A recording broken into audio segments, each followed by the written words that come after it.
Welcome to Yoga Psychology. The purpose of this presentation is to provide a clear outline of the main themes of yoga psychology and thereby open the door to further studies.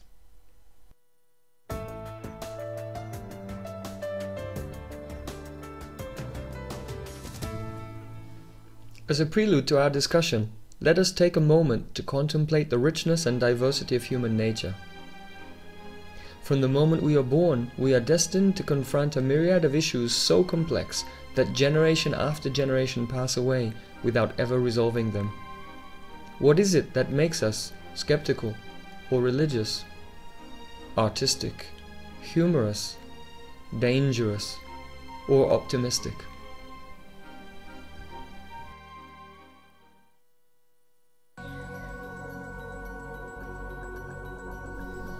How do you see the world?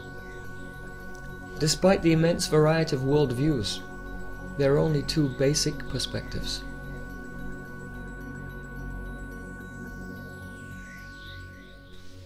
One perspective involves the premise that all physical and psychological phenomena are the emergent properties of matter.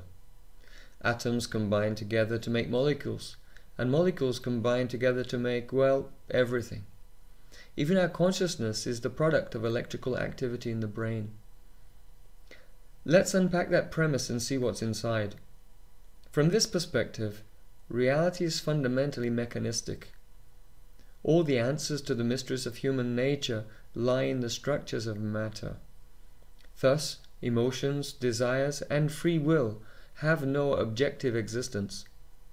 Subjective existence, the sense of being one coherent individual, is a misperception produced by the random combination of billions of insentient particles in accordance with mechanistic laws.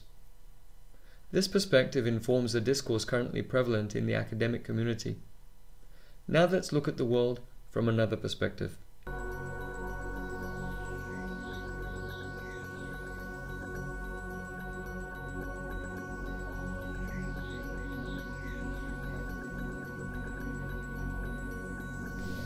The yoga tradition, like many theistic and also non-theistic metaphysical traditions, holds that consciousness is categorically distinct from matter. The non-material conscious self is an observer of the actions and reactions of physical matter.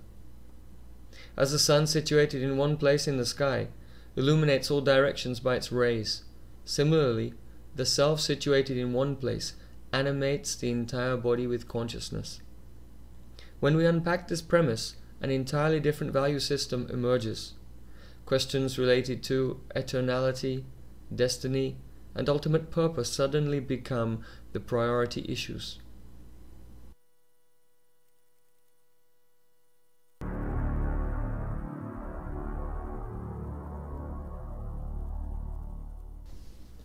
Let's bring the two perspectives face to face. Where do your convictions lie?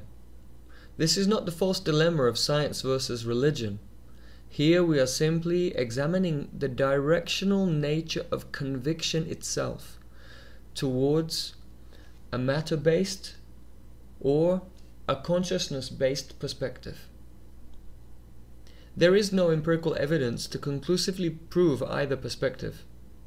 The scientific data remains open to both interpretations.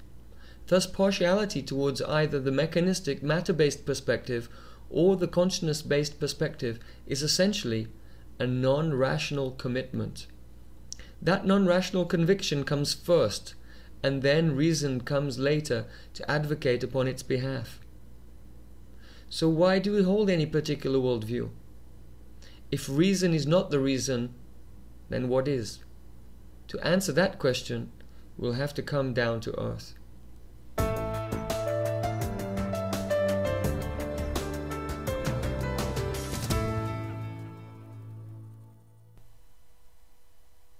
People are complex beings. Still, we can safely say that particular tendencies predominate from person to person. Some have more inclination towards the arts, others towards violence or depression. The list of possible psychological tendencies goes on and on. Do all these feelings occur randomly, or is there some pattern? Are certain emotions connected with other emotions?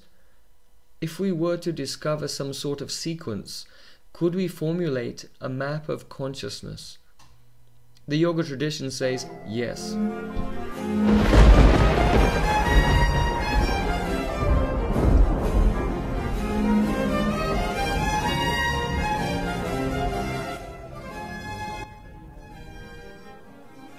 A map of consciousness.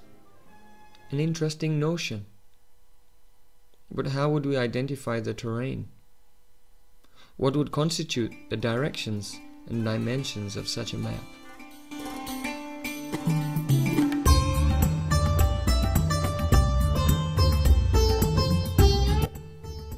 Yoga is a Sanskrit word derived from the verb to yoke or join together.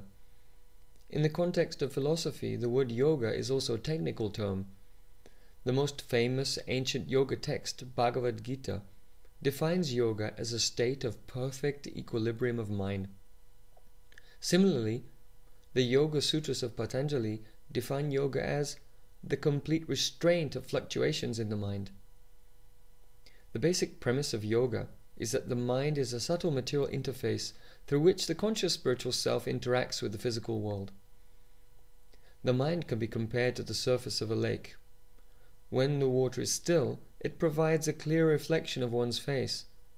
Thus Patanjali writes, in yoga or equilibrium of mind, the seer is situated in his own true nature. This is the state of enlightenment. If, however, the water of a lake is disturbed, one's reflection becomes distorted. Similarly, a fluctuating mind provides us with a distorted vision of reality.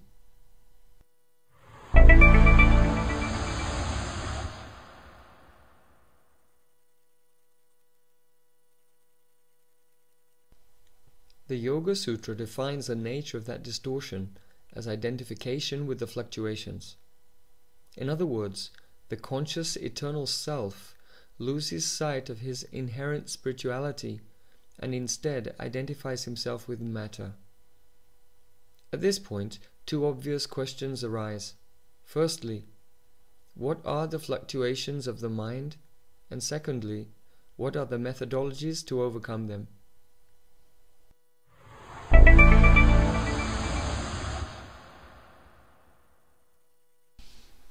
Yoga, or equilibrium, is lost when the mind fluctuates. Those fluctuations are of 3 degrees of intensity, namely mild, moderate, and intense. The mild degree of fluctuation is called sattva. Sattva is associated with clarity and serenity. The moderate degree of fluctuation is called the rajas. Rajas is associated with passion and creativity. The intense degree of fluctuation is called tamas. Tamas is associated with darkness and inertia. Sattva, rajas, and tamas are known collectively as the gunas. Owing to the popularity of yoga, all 4 of these Sanskrit terms have recently been assimilated into the English language and can be found in the Oxford English Dictionary. Just as all colors can be made from the 3 primary colors, red, blue, and yellow, similarly, all states of mind are the effects of the combination of the 3 gunas. Now we are ready to put together our map of consciousness. Let's begin at the bottom with tamas, the lowest level of consciousness.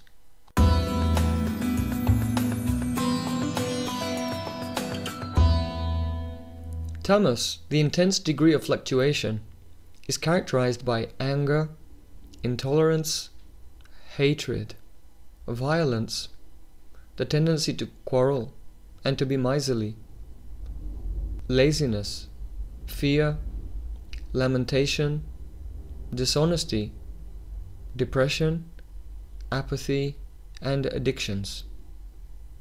On examining this group as a whole, it's clear that these characteristics are interrelated, as they usually do not occur in isolation. Rather, 2 or more occur simultaneously. Whenever you experience any of these emotions, it is to be understood that tamas, the intense degree of modification, is present in the mind.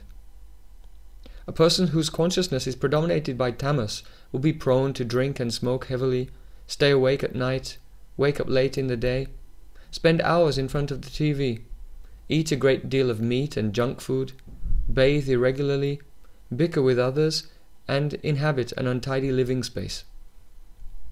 Now let's rise up from tamas to rajas, the moderate degree of modification.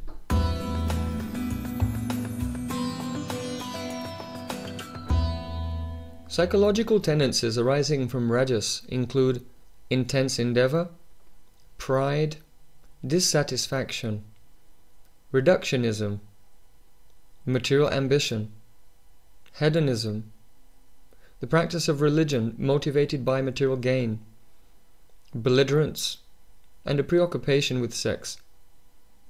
Whenever you experience any of these tendencies, it is to be understood that rajas, the moderate degree of modification, is present in the mind. When rajas predominates, people are extremely energetic and industrious. Although they are likely to be materially successful, they remain internally dissatisfied. Being proud of their achievements, they are fond of hearing their own praise, and they feel justified in ridiculing or marginalizing others. They prefer food that is hot and spicy and drinks that are ice cold. They are predisposed to reductionistic thinking without recognizing its limitations. The moderate degree of fluctuations, rajas, impairs the ability to distinguish between the light of consciousness and the thought patterns illuminated by that consciousness. At this level, the mechanistic matter makes consciousness paradigm seems to be self-evident. Now let's rise up to sattva, the mild degree of modification.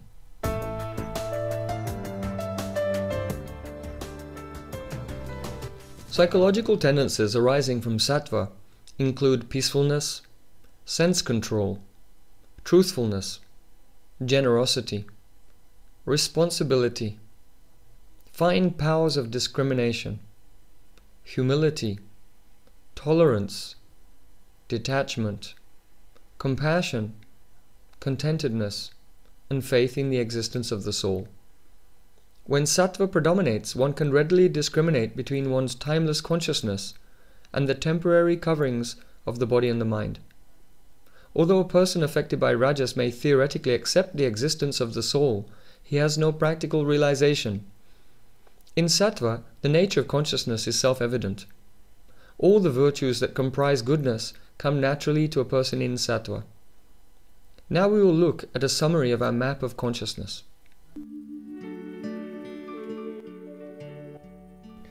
This unique paradigm of yoga psychology has the versatility to account for all of the complexities of human nature. It should be noted that all three gunas coexist within the mind in variable proportions. Thus, the lower region of the map indicates a level of consciousness that is not entirely tamas, but predominated by tamas. Similarly, the middle and higher portions represent a preponderance of rajas and sattva respectively.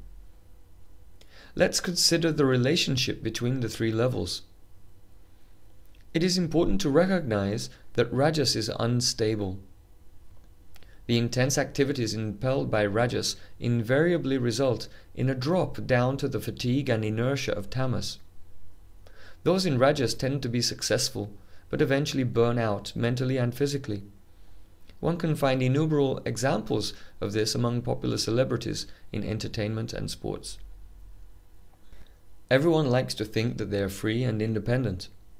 However, according to yoga psychology, the choices and activities one performs in daily life are dictated by the proportions of sattva, rajas, and tamas in the mind. Just as a man who moves with the current of a river cannot realize the power of that current until he tries to swim against it, similarly, one who goes with the flow of life cannot understand how he is controlled by the gunas until he tries to swim against their current. When he attempts to adopt the habits associated with a higher guna, he will meet with intense resistance from his own body and mind.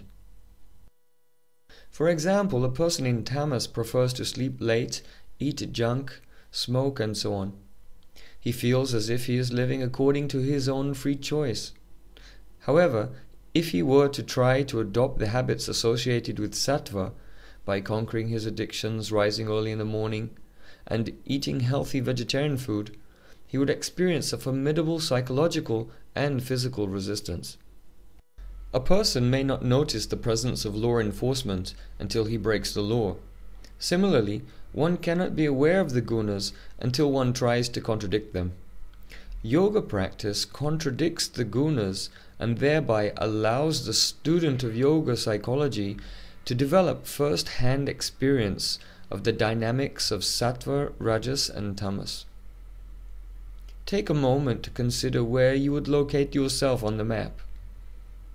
What can you learn about yourself and others by applying the hypothesis of yoga psychology? Before moving on to the methodologies of yoga, let's draw out some of the implications of yoga psychology and see how they might impact our interpretation of important issues.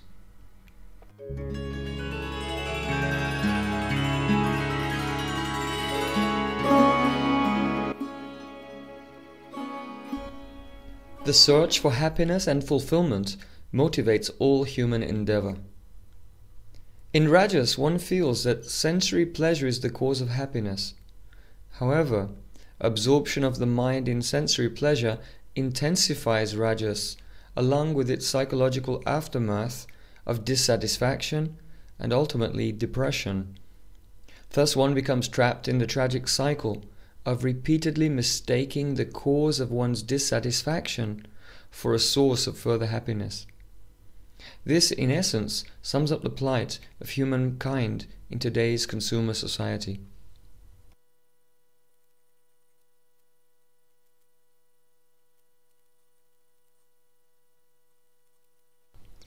Philosophers are primarily concerned with ideas.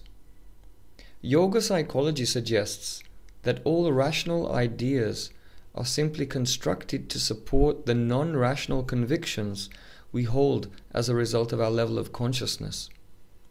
Thus, yoga psychology allows one to go beyond the superficial realm of philosophical ideas to identify their root causes, namely the degrees of mental fluctuation.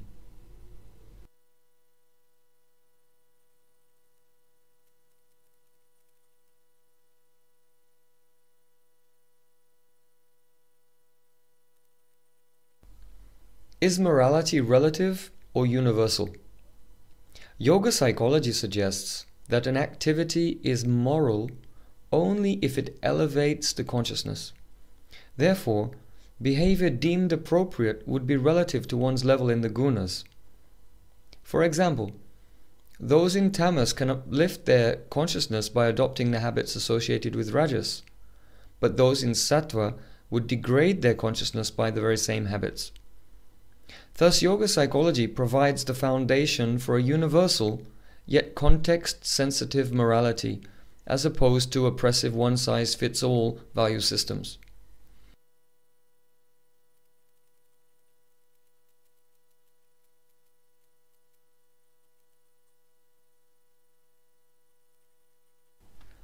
Is religion a cause of peace or a cause of conflict? Yoga psychology brings clarity to the discussion by showing that people from both religious and secular backgrounds are peaceful when they're in sattva, contentious when they're in rajas, and violent when they're in tamas. Thus, the peace and stability of mankind depends on the culture of sattva, which is possible in the context of any religious or secular background. These are just a few examples of the far-reaching implications of yoga psychology on personal and social levels. In what ways could this paradigm inform your interpretation of other fields such as education, political strategy, arts, and the media?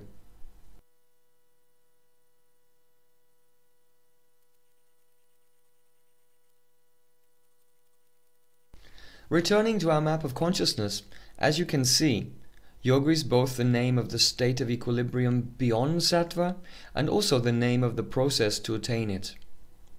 Where you are on the map of consciousness is not nearly as important as where you are going. Yoga provides 4 main methodologies to elevate one's consciousness through and beyond the influence of the gunas. We'll summarize them one by one.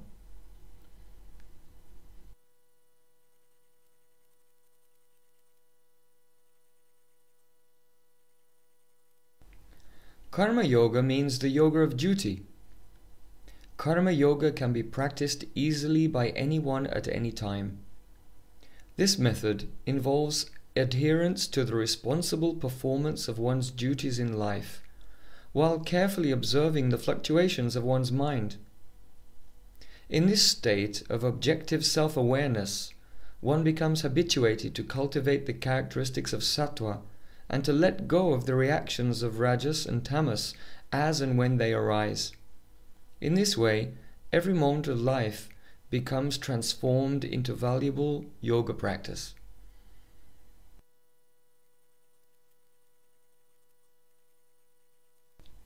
Jnana Yoga means the yoga of knowledge. This method involves an analytical study of matter, the mind and consciousness, and also a search for the eternal by the gradual negation of the temporary. The theoretical conclusions are then applied through ascetic practices.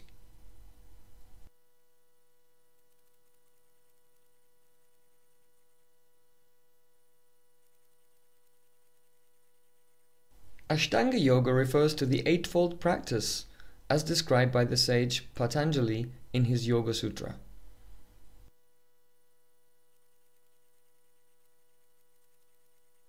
The first practice involves 5 kinds of self-restraint: non-violence, non-lying, non-stealing, continence, and non-possessiveness.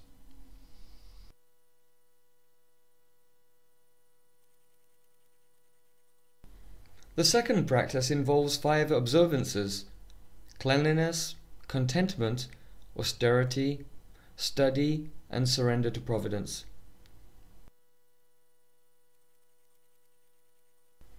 The third practice involves various sitting postures, and the fourth breathing exercises. Collectively, the first 4 of the 8 practices are called Hatha Yoga, which is currently popular in health clubs throughout the world. Hatha Yoga prepares one physically for the final 4 practices that aim at spiritual perfection. The 5th practice involves withdrawing one's attention from sensory activities in order to attain the 6th stage, concentration. When concentration intensifies, it becomes meditation, and when meditation deepens, it becomes samadhi or trance. In trance, the eternal conscious self finally becomes liberated from misidentification with the temporary physical body and mind.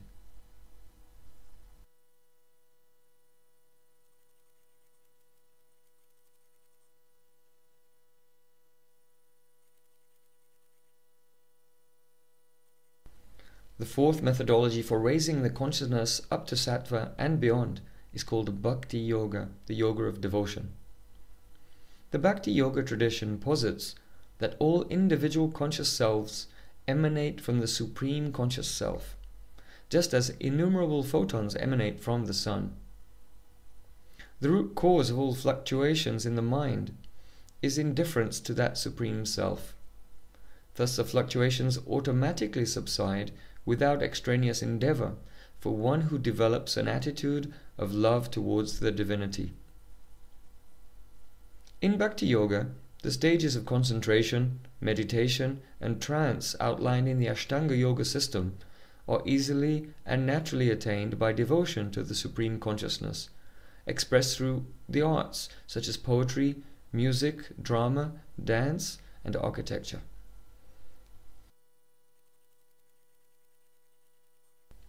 Thank you for watching Yoga Psychology, the foundational course. I look forward to seeing you again in the intermediate and advanced courses.